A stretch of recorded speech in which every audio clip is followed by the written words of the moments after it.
I want you to do something for a second. I want you to imagine looking out your window right now at that beautiful uh, towering tree in your yard. Or maybe it's the one in your neighbor's yard, the one casting that wonderful cooling shade over your driveway. Right, the one you always park under.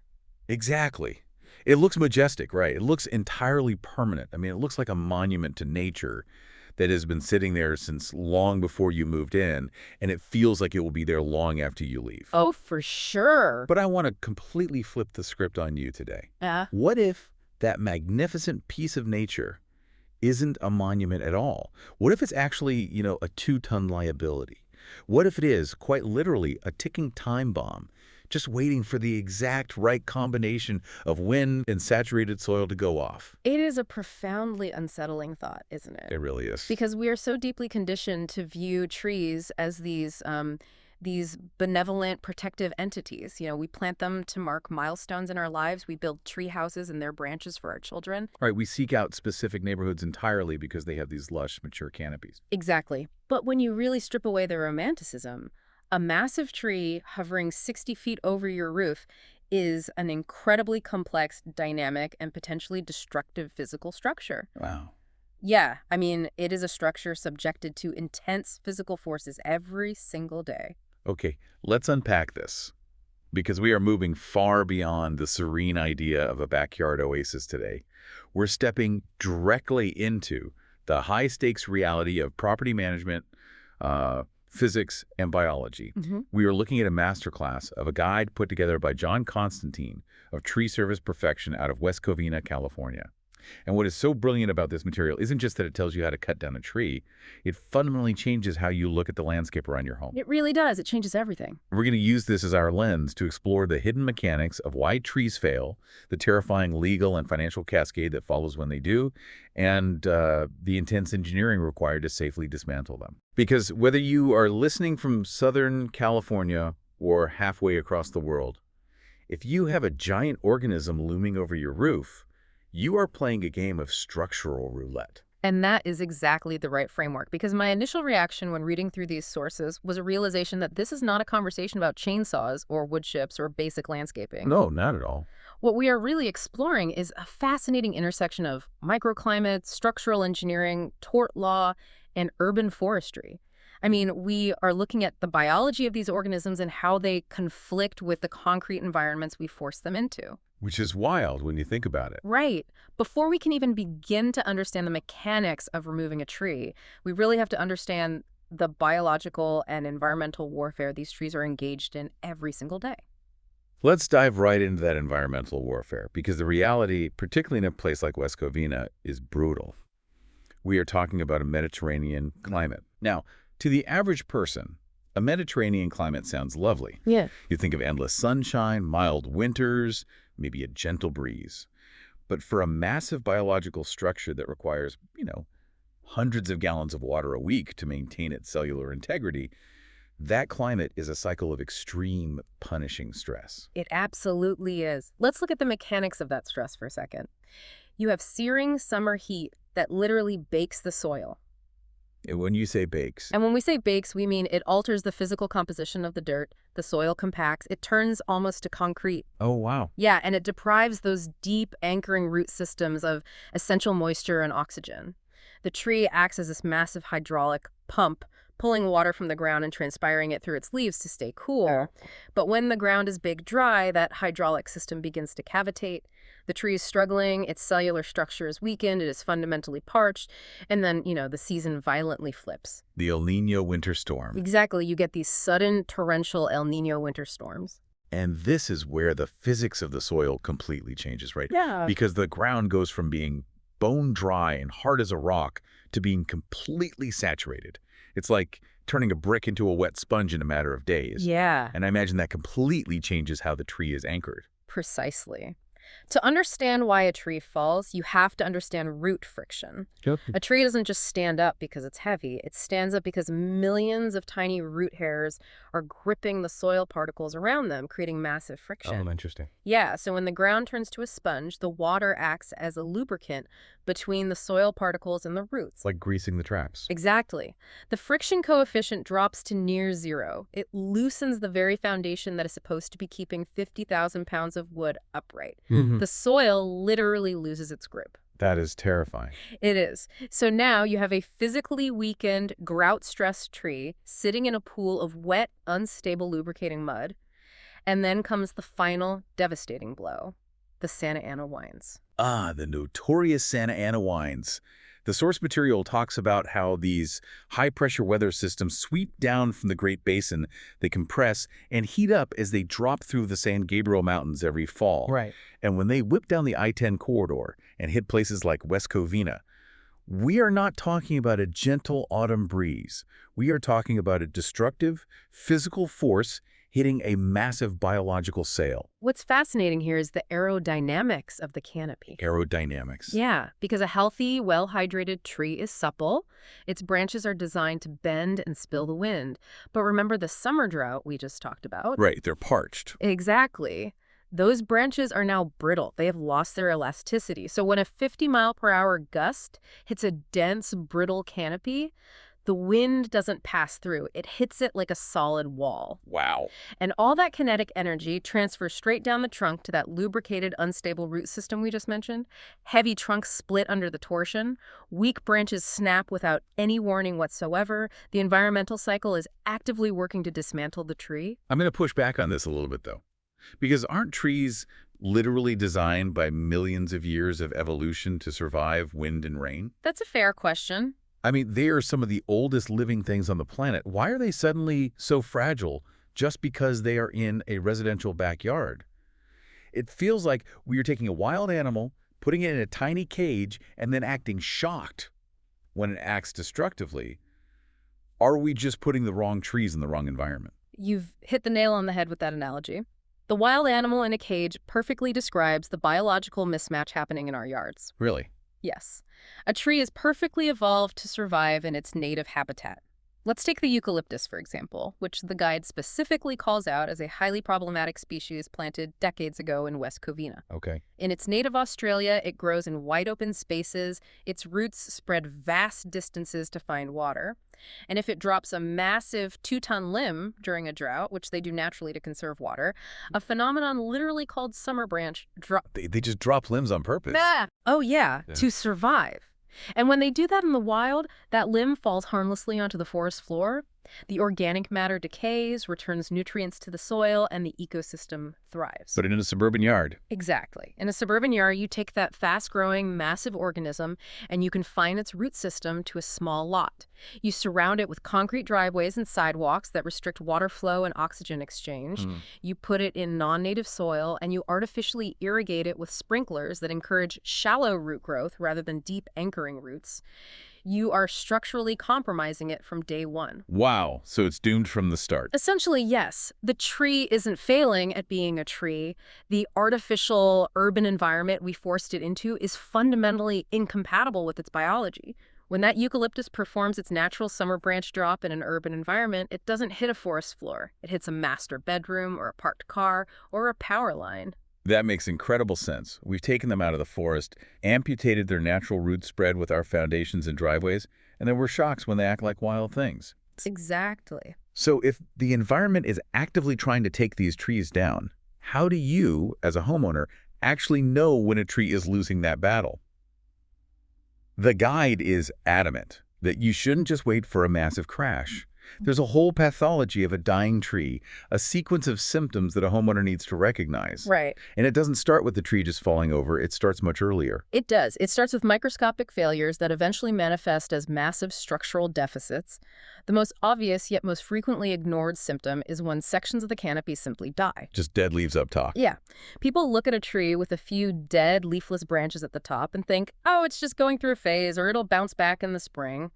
But a dead branch in a mature tree isn't just an eyesore, it is dead weight. As the wood loses its moisture, it becomes incredibly brittle. Fungal spores land on the dead bark, breach the outer defenses, and begin consuming the cellulose. The structural integrity weakens incredibly rapidly. That dead branch hovering over your driveway is literally a falling hazard waiting for the exact right gust of wind to snap it. And then you have the subterranean symptoms, the ones you can't easily see until they start altering the geometry of the tree. The guide talks about a severe sudden lean. Yes. I'm not talking about a tree that has grown at a 10-degree angle toward the sun over 30 years.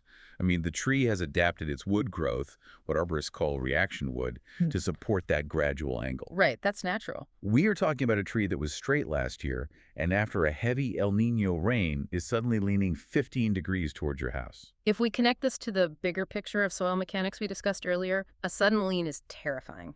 It is a visible, undeniable symptom of subterranean root failure. The friction giving way. Exactly. It means the friction has given way on the windward side of the tree, and the anchoring roots have literally snapped or pulled loose from the mud. The foundation of the skyscraper has failed. Wow. If you see a new lean, or the soil heaving or cracking on the opposite side of the lean, you are looking at a tree that is actively in the process of falling down. It just hasn't hit the ground yet. And sometimes the roots aren't failing. Sometimes they are succeeding too well at finding water, but doing it in the worst possible places. We're talking about roots extending far beyond the canopy and actively destroying property. Oh, they are incredibly opportunistic. They sense the moisture inside your sewer lines, they sense the condensation under your foundation, and they apply hydraulic pressure. They work their way into hairline cracks in concrete, and as the root girth expands, it exerts thousands of pounds of pressure per square inch. It's astounding. It shatters driveways, buckles sidewalks, and destroys plumbing. If you are suddenly getting plumbing backups or massive cracks in your hardscape, the roots of that nearby majestic tree are likely the culprits. And that kind of damage is insidious because it operates on a geological time frame until the catastrophic failure happens. You don't see the root crushing the PVC pipe until the pipe bursts and your yard floods. Right. But another critical biological failure to look for is deep within the trunk itself. Hollow cavities and fungal rot. The guide notes that some trees can live for years with hollow trunks, which sounds counterintuitive. How does a tree stay alive if its inside is missing? This requires a quick look at tree anatomy. The living functional part of a tree trunk, the part transporting water and nutrients, is actually just the outermost few inches right beneath the bark. Oh, really? Yes, this is the sapwood. The entire massive interior of the trunk is heartwood. It is biologically dead wood. Its only function is structural support. It acts as the internal rebar. So a tree can absolutely be biologically alive with green leaves, while its structural heartwood is completely rotting away from fungal infections. But from an engineering standpoint, it's a disaster. Exactly. Think of a steel pipe versus a solid steel rod. Both can hold weight, but if the walls of the pipe get too thin, it buckles under lateral pressure. That makes total sense. If you see fungal fruiting bodies like mushrooms growing out of the bark, or soft pulpy wood in an old pruning wound, that fungus is actively consuming the structural rebar of the tree. The canopy might look green and healthy, but the trunk is a hollow shell that will snap under the torsion of the next Santa Ana wind event. So we have the biology, the physics, and the environmental triggers. Now we need to transition into what happens when homeowners see these warning signs, the dead branches, the sudden lean, the fungus, and choose to do nothing. Right. We are moving from the fascinating world of botany into the harsh, unforgiving, and incredibly expensive world of legal and financial liability. We're talking about the cascade of catastrophe. And catastrophe is the only accurate word for it. The source material emphasizes that homeowners frequently delay tree removal. They do it because they don't want to spend the money, or they don't want to deal with the hassle, or they just have a sentimental attachment to the tree. Sure. But inaction is not a neutral state. By choosing to do nothing, they are compounding their risk exponentially.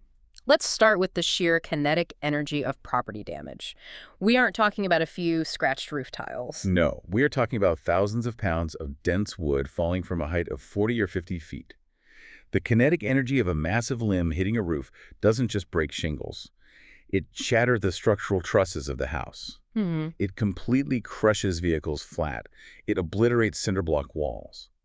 The guide states that repair costs from major tree-related damage routinely run anywhere from $5,000 to $50,000, or even more if it hits a master bedroom or destroys a structural foundation. $50,000 in damage because you ignored a dead branch. And what people fail to realize is that the initial financial hit of the repair is just the beginning.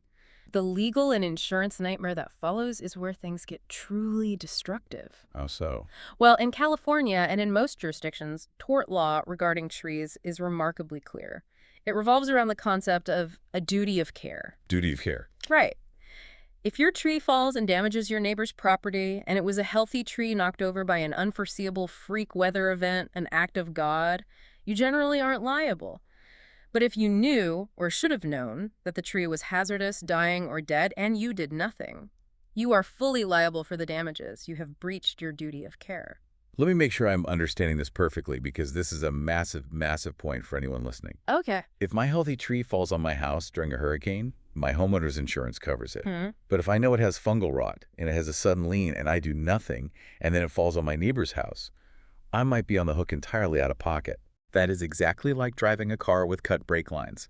The insurance company isn't going to cover the crash if they find out you knew the brakes were gone before you put the car in drive. Your analogy is absolutely spot on. The legal term is constructive knowledge or documented negligence. You cannot claim ignorance if the hazard was obvious to a reasonable person. And here is the aha moment that catches so many homeowners off guard. What's that? Insurance adjusters are not stupid. They are highly trained investigators. If your tree crushes your neighbor's garage, the adjuster doesn't just look at the fallen log. They will examine the wood for pre-existing rot. They will ask neighbors if the tree looked dead last summer. And increasingly, they will use tools like Google Street View's historical timeline. Oh, wow, you're kidding. I'm completely serious. They will pull up the street view of your house from 1 year ago, 2 years ago, 3 years ago. If the historical photos clearly show a massive, dead, leafless canopy hanging over the property line for 3 consecutive years, the adjuster has ironclad proof that you ignored a known hazard. That is wild. They can dispute the claim, they can deny your coverage entirely citing documented negligence, or they can drop your policy altogether. You are essentially voiding your own safety net by trying to save a few bucks on tree removal. That is terrifying. Google Street View acting as a witness for the insurance company. Exactly. And it isn't just the giant crushing limbs you have to worry about. The guide talks about a microscopic threat that operates entirely under the radar. Dead and decaying wood in your yard is a beacon for pests. We are talking about subterranean termites, bark beetles, carpenter ants, and wood-boring insects. This is a fascinating biological process. When a tree is stressed or dying, it emits specific chemical compounds, often ethanol and other volatile organic compounds. Like a distress signal. Exactly like a distress signal. Wood-boring insects can smell these stress signals from incredible distances. They swarm the dying tree because its natural resin defenses are down. You leave a dead stump or a dying tree in your yard, you are basically building a luxury, all-you-can-eat buffet for termites. And they don't just stay in the tree, do they? Once they establish a massive colony in that dead wood and consume the available cellulose, their population pressure forces them to expand. Yes, they spread. And where is the nearest massive source of dry, delicious cellulose? It's the framing of your house. It is the wooden studs inside your walls. You keep a dead tree in your yard, you are actively laying down a decaying highway that leads directly to your home's foundation. Exactly. But perhaps the most alarming consequence of ignoring a hazardous tree is what happens when homeowners finally decide they need to do something about it, but they decide to save money by doing it themselves. The DIY disaster. Well, the weekend warrior. I was waiting for this. The source notes that taking down a 60-foot pine is not a Saturday afternoon DIY project. It is not like mowing the lawn or painting a fence. According to the International Society of Arboriculture, the ISA, tree care ranks consistently among the most dangerous professions in the world, right up there with deep-sea fishing, logging. And yet, everyday people think they can just rent a chainsaw from the local hardware store. Watch a 5-minute online video and figure it out. The local tree service professionals see the aftermath of this mentality constantly. Okay. And it is a recipe for absolute disaster. Right. Why? Because the physics of cutting a standing tree are incredibly complex and counterintuitive. Let's talk about tension and compression. Right. When a massive branch is leaning, the top of the branch is under extreme tension, like a stretched rubber band, and the bottom is under extreme compression. Yes. If a weekend warrior cuts into that wood without understanding how to relieve that pressure mathematically, the wood reacts violently. The chainsaw can kick back directly into the operator's face, or, even worse, the tree experiences what arborists call a barber chair. Explain the barber chair, because the imagery is wild. A barber chair happens when you cut into a leaning trunk incorrectly. Before the saw can cut all the way through the hinge, the immense tension causes the trunk to split vertically, straight up the middle, faster than the speed of sound. Good grief. The back half of the tray violently kicks backward and upward, literally mimicking the opening of an old-fashioned barber chair. It generates thousands of pounds of force instantly. It will shatter the jaw of anyone standing behind it or launch the operator backward. You are dealing with thousands of pounds of unpredictable tension, gravity, and a high-powered cutting tool that does not forgive mistakes. Which is why the concept of proactive hazard management is the only logical approach. You have to stop guessing where the tree will fall. You have to stop relying on luck.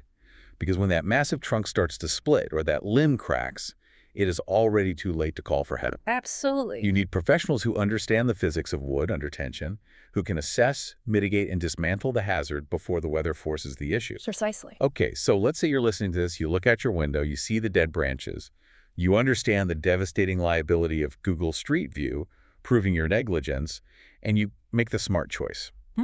You decide, I am going to hire a professional to cut this tree down. Good choice. But wait, you can't just hire a crew and fire up a chainsaw on your own property. And this brings us to a really fascinating and often infuriating part of the deep dive. We are transitioning from personal liability to municipal oversight. We are talking about the bureaucracy of botany. It is a perfect phrase for it. Yeah. Because in many municipalities across the world, and specifically in West Covina, where this guide is based, you do not have absolute dominion over the trees on your land. Right. The concept of private property has limits when it comes to the urban canopy. You cannot simply do whatever you want. Which is wild for a lot of people to process. The guide goes into deep detail about West Covina's tree preservation ordinance. This ordinance protects certain trees that the city deems significant based on their size, their species, or their location. So before you remove any mature tree, you have to formally petition the city's Planning and Development Services Department to see if you need a permit. And they have very specific mathematical thresholds for when a permit is required. The most common metric is the DBH, or diameter at breast height. Okay, how does that work? In this specific municipality, if the tree has a trunk diameter exceeding 8 inches, measured exactly 4.5 feet above the natural grade of the ground, you are legally mandated to get a permit. Just 8 inches. Just 8 inches. If the tree is located in a designated street right-of-way or a parkway strip near the sidewalk, you need a permit. If it's a protected native species like a California live oak, or if your property sits in a specific homeowners association or overlay zone that has its own environmental rules, you need a permit. Now, there are exceptions, of course. You might not need a permit if the tree is demonstrably dead and poses an immediate, undeniable safety hazard, though you often still need an arborist to certify that fact. Or if it's a non-native invasive species that falls under that 8-inch threshold. But the golden rule the guide stresses is never assume you don't need a permit. Because if you get it wrong, the city does not mess around. Removing a protected tree without permission leads to significant municipal fines, stop work orders on your property, and the city can legally force you to pay out of pocket for a mandatory tree replacement of equal environmental value. Which is why a reputable tree removal company is worth their weight in gold. They understand this local bureaucracy intimately. They know the arborists at the city planning desk. They will navigate this permitting process for you, and they will not start up a single chainsaw until they have the signed paperwork in hand, ensuring the legalities are covered. But hold on a second. I have to step in and act playfully indignant here on behalf of the listener. Yeah. Because I know exactly what people are thinking. Oh, I'm sure you do.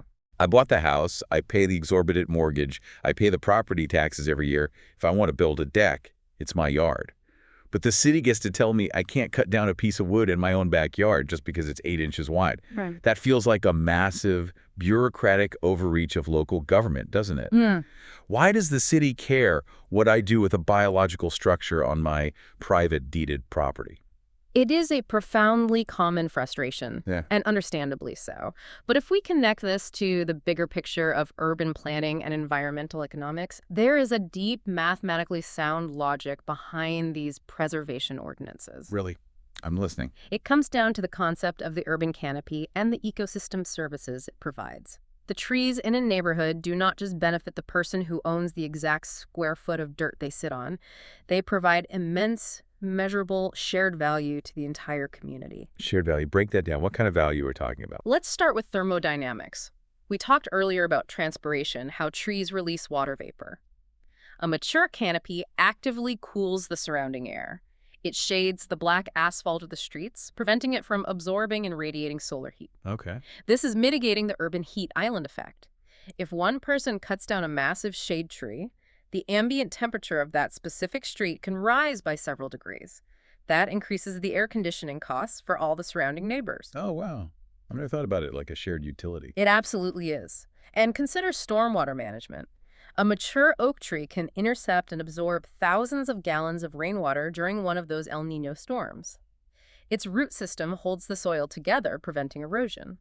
If you clear-cut the mature trees in a neighborhood like South Hills, all that rainwater suddenly hits the concrete, rushes into the municipal storm drains, overwhelms the system, and causes localized flooding. The city relies on those trees as green infrastructure. That is fascinating. Furthermore, aesthetic beauty elevates property values for everyone on the block. When you remove a mature tree, you aren't just altering your backyard. You are actively degrading the community's shared green infrastructure. The permit process is the city's mechanism for balancing your individual property rights with the environmental and economic stability of the entire neighborhood. It forces a pause, an evaluation by an expert, to ensure we aren't clear-cutting our urban forests out of sheer convenience. Okay, that is a brilliant explanation. It's not about the city loving leaves. It's about protecting the collective infrastructure and thermodynamics of the neighborhood from individual hasty decisions. Exactly. So let's move to the next phase of this journey. The homeowner recognizes the danger. They understand the liability. They've navigated the bureaucracy, paid the fees, and the permit is secured. How does a company actually dismantle tens of thousands of pounds of timber that is suspended 60 feet in the air directly over a master bedroom? And what does that kind of high-stakes mid-air surgery actually cost? Let's get into the anatomy and the economics of a takedown. The physical process of removing a large tree in a confined residential area is an absolute marvel of logistics, physics, and engineering. The guide breaks down what a standard commercial job entails, and it starts long before anyone pulls a ripcord on a saw. The site assessment. Right. It starts with a comprehensive mathematical site assessment by a crew leader. They are evaluating the target zones. Where can wood safely land? They are assessing the structural integrity of the tree. Can it safely support the dynamic weight of a climber? They are figuring out the logistics of the space. Where do we park the crane? How do we route the heavy equipment without crushing the homeowner's driveway? And where are the power lines? Right, because this is an industrial operation. We're talking chainsaws, yes, but also aerial bucket lifts, articulating cranes, incredibly complex rope rigging systems, and massive diesel-powered wood chippers that can eat a whole tree branch in seconds. Oh, those chippers are beasts. And here is a critical distinction the guide makes about the actual mechanics of bringing the tree down. There is a straight fell and a sectional removal. A straight fell is exactly what you picture a lumberjack doing in a vast forest. You cut a precise notch at the base of the trunk, you yell timber, you make a back cut, and you let gravity pull the entire 60-foot structure to the ground in one massive earth-shaking crash. Which sounds fun, but in a residential area, a straight fell is almost entirely impossible. There simply isn't the open, unobstructed footprint for it to fall safely without obliterating a house, a fence, or a power grid. Exactly. So they have to execute a sectional removal. And here's where it gets really interesting. They have to climb the tree or use a boom lift and dismantle the tree piece by piece from the top canopy down to the stump. Right. And they can't just cut a 500-pound log and let it free fall into the yard. The kinetic energy would leave a crater in the lawn or bounce into the living room. They have to use complex rigging systems to control the descent of the wood. This is where it becomes a game of physical chess against gravity. Arborists use friction devices like porta wraps tied to the base of the tree and heavy-duty block and tackle pulleys anchored in the strong upper branches. When the climber cuts a massive section of wood, the ground crew uses these ropes to catch the wood mid-air. They have to calculate the center of mass of an asymmetrical log so it doesn't swing wildly when cut. And they have to account for shock loading. Explain shock loading, because that sounds intense. If a climber cuts a 500-pound piece of wood and it drops even 3 feet before the rigging rope pulls taut and catches it, the dynamic force generated is immense. It multiplies the weight of the log exponentially. Whoa. That shock load transfers directly into the rigging system, into the branch holding the pulley, and into the trunk itself. If they miscalculate the strength of the anchor point, the shock load will rip the anchor branch right out of the tree, bringing the pulley, the log, and potentially the climber crashing to the ground. The precision required to smoothly catch and lower these massive pieces is astounding. When you describe it like that, it sounds less like landscaping and more like diffusing a bomb in midair. So what does all this highly technical, mathematically precise, incredibly dangerous work cost? The guide provides some transparent pricing tiers, which is rare for this industry. Very rare. Let's look at the baseline math so you, listening, have a real expectation. For a small tree, under 25 feet tall, think ornamental trees, young palms, or large overgrown shrubs, you are looking at a baseline of $350 to $650. Okay. For a medium tree, between 25 and 50 feet like mature fruit trees, jacarandas, or smaller eucalyptus, the cost jumps to $650 to $1,100.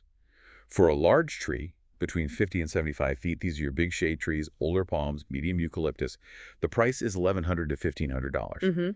And for very large trees, over 75 feet, the towering mature eucalyptus, the massive old oaks that require cranes and extensive rigging, you are looking at $1,500 to $2,500 or significantly more. And it is crucial to understand that those are just the base ranges for straightforward jobs.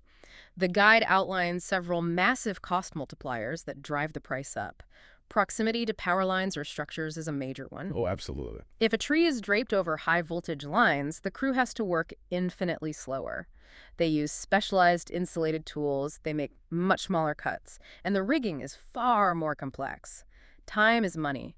Difficult backyard access is another huge factor. Yeah, if you have a backyard with a narrow gate, they can't bring a small motorized loader into the yard to carry the logs to the chipper. That means the crew has to manually carry hundreds of pounds of wood, piece by piece, all the way to the front curb. The labor hours skyrocket, and then there's the emergency premium. Yes. If the Santa Ana winds have already snapped a limb and it is hanging precariously over your driveway, or if the tree has already fallen onto your roof, you are no longer scheduling a standard landscaping job. You're in triage mode. Exactly. You are calling in an emergency response team that has to drop everything, often after hours or in the middle of the storm, to intervene. You are paying a heavy premium for that immediate triage. Now, I know a lot of people might balk at these prices. Yeah. Hearing that it might cost $2,500 to $5,000 to cut down a tree can induce serious sticker shock. You think, I'm paying thousands of dollars just to make something disappear. It absolutely induces sticker shock. Yeah. But you have to look at the economics of risk transfer. When you write a check to a professional bonded tree service, you aren't just paying for the physical calories burned by a guy holding a chainsaw. Right. You are paying for their highly technical arboricultural knowledge. You are paying for the amortization of hundreds of thousands of dollars of specialized machinery, the cranes, the chippers, the bucket trucks. But most importantly, you are paying for their insurance. Liability transfer. Exactly. Workers' compensation insurance for tree climbers is astronomical because the hazard level is so high. General liability insurance to cover a crane operated over a residential roof is incredibly expensive. When you hire a legitimate professional, you are paying them to take the liability off your shoulders. Oh, I see. If a log slips through the rigging and crushes your deck, their insurance rebuilds your deck. If a climber gets injured, their workers' comp covers the medical bills. You are buying an ironclad shield against financial ruin. Which, when you remember our earlier conversation about a fallen tree causing $50,000 in roof damage and avoided homeowners policy, $2,500 starts to look like a very reasonable insurance premium. Yeah, absolutely. Okay, so the crew has come in, they have successfully executed the physical chess game, they have carefully sectioned the tree, they fed the branches into the chipper, they hauled away the massive logs, they raked the yard and swept up the sawdust. The towering canopy of thread is gone. You look up and you just see open sky. It's a relief. But the story isn't over, because we have to talk about the aftermath. What do we do with what is left hidden in the ground? Yes, the stump, the often ignored underground remainder of the problem. Many homeowners want to stop writing checks once the tree is down, so they just leave the stump sitting in the dirt. And the guide is incredibly clear on this. The stump is not just a harmless, inert piece of wood. It presents an entirely new set of long-term dilemmas. On a surface level, they are major tripping hazards, especially if you have kids playing in the yard. They are absolute lawnmower wreckers. If you hit a hidden surface root with your mower blade, you are destroying the spindle and buying a new mower. Right. But the most insidious issue goes right back to biology and pests. This raises an important question about how we view decaying organic matter near our homes. A stump is actively rotting.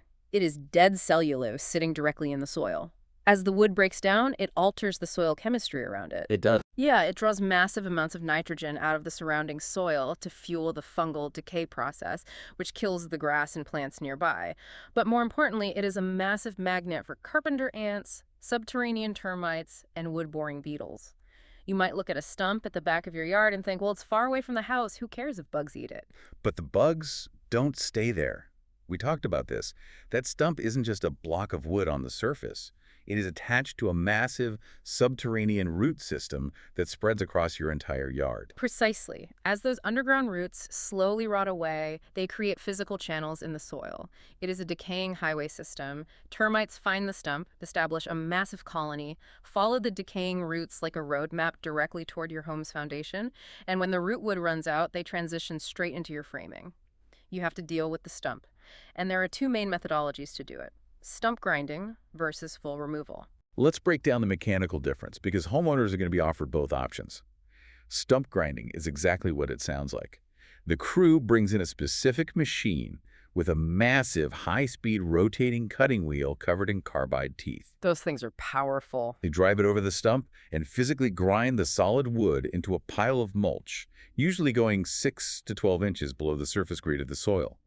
The deep roots are left in the ground to decay naturally over time. The guide notes that this is the standard, most cost-effective, and least destructive approach for almost all residential properties. You rake up the mulch, put some topsoil over it, plant some grass, and it's like the tree was never there. On the other hand, you have full removal. This is a massive engineering undertaking. It means bringing in a backhoe or heavy excavation equipment, digging a massive crater, and physically tearing the entire root ball completely out of the earth. This is highly disruptive. It destroys the surrounding landscaping, it can sever unseen utility lines, and it is significantly more expensive.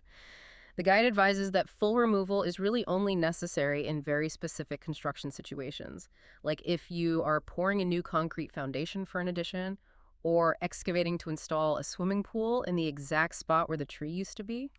For 99% of homeowners, grinding is the optimal solution. I have to ask, though, because I know people think this, especially with the rustic farmhouse trend, why not just leave the stump? Why pay an extra few $100s to grind it? You can put a nice potted fern on it, maybe carve it into a garden gnome. It gives the yard character. It's a charming aesthetic thought, but again, you are ignoring the unseen subterranean biological reality. It is not just a rustic pedestal for a potted plant.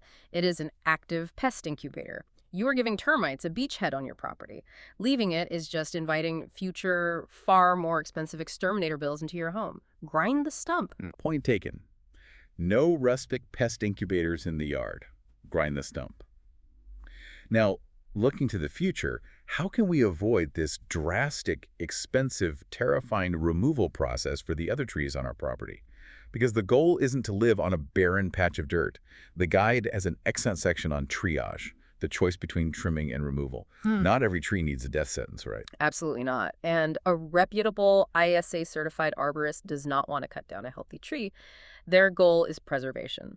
Trimming and pruning are the vital proactive tools for preserving the canopy and mitigating risk. Okay. If a tree is fundamentally structurally sound, but it has overgrown branches touching your roof shingles, or it's interfering with the power drop to your house, or it just has a few dead limbs from a minor drought, professional trimming is the answer. The guide talks specifically about lacing or thinning the canopy. Yeah. How does that help with the environmental stress we talked about at the beginning of the show?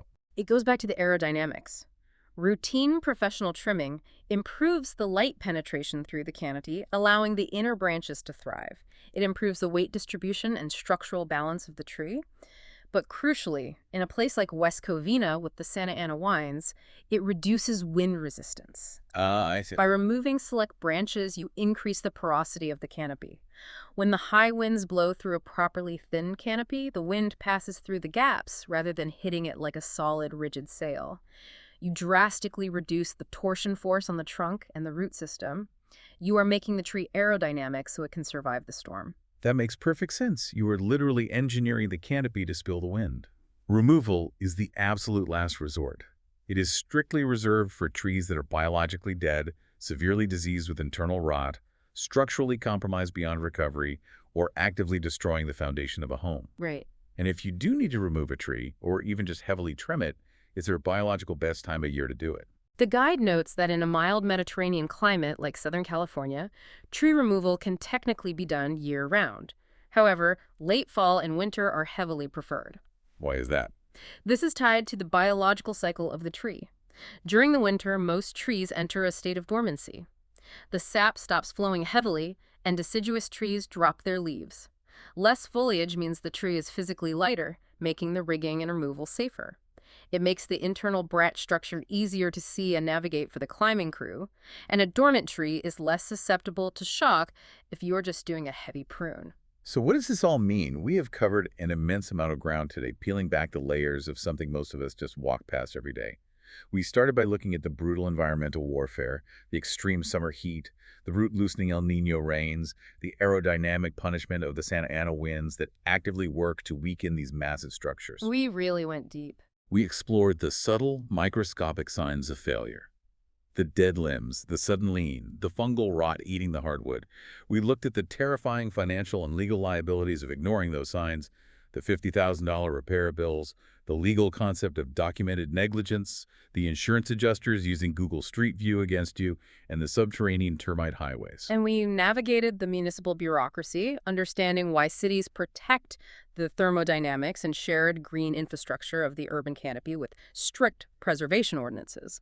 And finally, we went step by step through the highly technical, mathematically precise, and dangerous reality of bringing a massive tree down piece by piece using friction rigging, and why paying a professional to transfer that liability is the smartest investment a homeowner can make. It is a profound shift in perspective. You can no longer look out your window and see a mature tree as just a static, peaceful piece of scenery. It is a massive living organism interacting dynamically with a harsh environment, subject to the unbreakable laws of physics, biology, and tort law. Absolutely. And when that organism begins to fail, the consequences are entirely yours to manage. Proactive hazard management is the only play here. You have to stop guessing. You have to stop relying on luck. If you see the dead branches, if you see the severe lean, if you see the roots cracking your driveway, you need to call the professionals.